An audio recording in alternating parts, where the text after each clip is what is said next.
दोस्तों नमस्कार। जिस चीज का इस देश की जनता को बहुत दिनों से इंतजार था, पिछले 8-9 दिनों से इंतजार था, वो चीज आज सुनने को मिल ही गई। जी हाँ, अर्नब गोस्वामी को आज सुप्रीम कोर्ट ने बेल दे ही दी और ये हम सभी के लिए बहुत बड़ी जीत और बहुत ही खुशी की बात है। सीधे तौर पर कहूँ तो महाराष्ट्र सरकार ने अर्नब गोस्वामी को सिर्फ नेशनल नहीं बल्कि इंटरनेशनल हीरो बनाकर रख दिया है। ये दिवाली अर्नब वाली है। फिलहाल पूरे देश में जश्न का माहौल है। मंदिरों में लोग पूजा कर रहे हैं, हवन कर रहे हैं, तरह तरह के कीर्तन कर रहे हैं, ढोल और नगाड़े बज रहे हैं, मिठाइयां बांटी जा रही हैं, पटाखे फूट रहे हैं, या यूं कह ले कि दिवाली आज ही आ चुकी है। लोग इस तरह से खुशियां मना रहे हैं। देखिए, जिस तरह से अर्नब गोस्वामी को गिरफ्तार किया गया था, उनके साथ मारपीट की गई थी, उनके बीवी और बच्चों के ऊपर तक एफआईआर करवा दी गई थी और इस मामले में सुप्रीम कोर्ट ने महाराष्ट्र सरकार, महाराष्ट्र पुलिस और हाई कोर्ट तक को बहुत ही खरी खोटी सुना दी है। दोस्तों, इन जज साहब को देख लीजिए। ये वही जज है, जस्टिस चंद्रचूड़ जी, जिन्होंने आज भारतीय संविधान की लाज रख ली और अर्नब गोस्वामी को बेल दे दिया। दूसरी तरफ अर्नब गोस्वामी मामले में अगर बीजेपी की तरफ से कोई मर्द नेता दिखा तो वो थे राम कदम जी और किरीट सोमैया जी।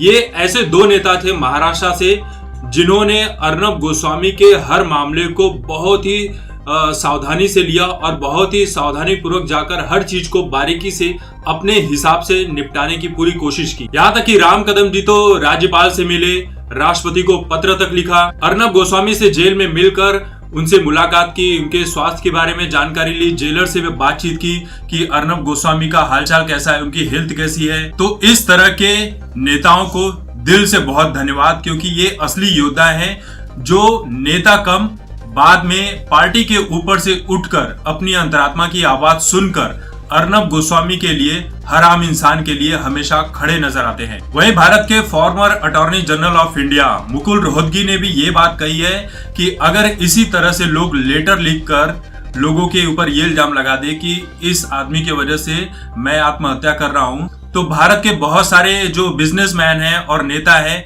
वो सब के सब जेल में बंद मिलेंगे। जस्टिस डीवाई चंद्रचूड़ ने अर्नब गोस्वामी के साथ उन दो लोगों को भी 50,000 के मुचलके पर बाहर रिहा कर दिया है और बेल दे दी है और अर्नब गोस्वामी बस कुछ ही देर में हम सभी के सामने आ जाएंगे। वहीं सुप्रीम कोर्ट ने आज ये भी कहा, महाराष्ट्र सरकार को सख्त हिदायत देते हुए ये भी कहा कि हमारा जो संविधान है वो बेहद लचीला है। इस बारे में हम सभी को बहुत ही सावधानी से काम करना चाहिए।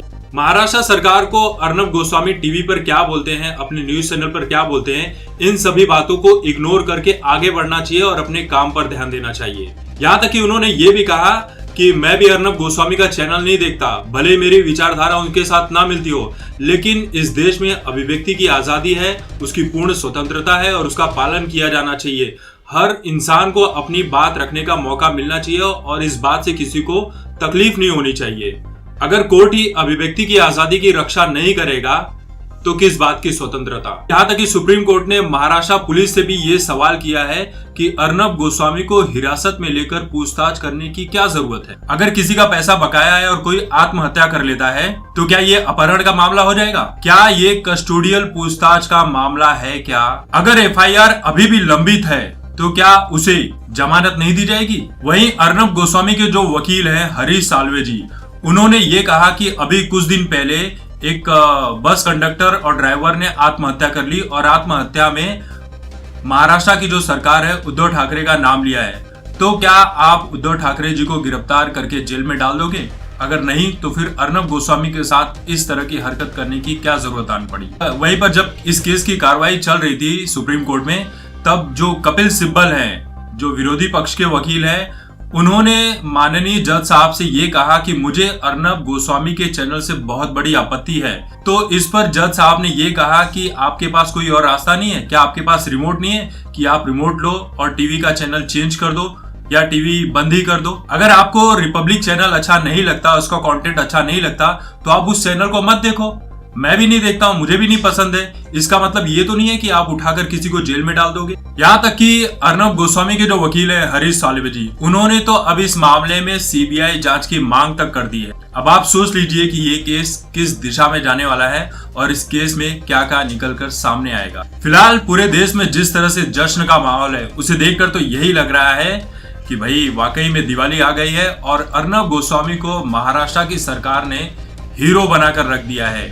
अब अर्नब गोस्वामी के चैनल की जो टीआरपी होगी वो और भी ज्यादा बढ़ जाएगी और उसे कोई रोक नहीं सकता, क्योंकि बाकी जो चैनल है उन चैनलों से सभी लोगों को नफरत हो चुकी है। जिस तरह से बॉलीवुड को लोग बॉयकॉट कर रहे हैं, उसी तरह से रिपब्लिक भारत को छोड़कर बाकी न्यूज चैनल को भी लोग बॉयकॉट कर रहे हैं, क्योंकि इन सभी चैनलों ने अर्नब गोस्वामी के गिरफ्तार होने के बाद बहुत ज्यादा खुशियां मनाई थी। तो दोस्तों, इस वीडियो को लेकर आप सभी की क्या राय है? अपनी राय कमेंट करके जरूर दीजिए। तब तक देखते रहिए आपकी बात मुकेश के साथ।